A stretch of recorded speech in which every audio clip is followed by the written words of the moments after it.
is supposed to just give you a visual interpretation, a meaning to those three possible solutions. So we had the first case where you had two different numbers, the second one where you had a repeated number, and the third one where you have the complex conjugates.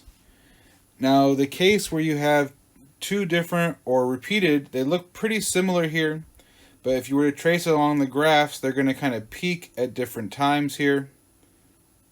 And we give them names.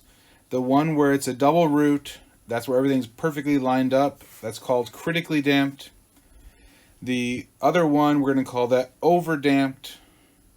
And finally, the one where you have complex conjugate, we're going to call that underdamped. So one way to remember this is the damping is supposed to make it go away, make it go to zero. And if it's underdamped, it's not damped enough to stop it. It's going to oscillate before it eventually slows down.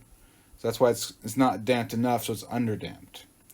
With that said, I would not worry very much about this slide. They will use these terms in the book and things, but I don't think I'll ask you about overdamped, underdamped, critically damped on any of your exams in this class.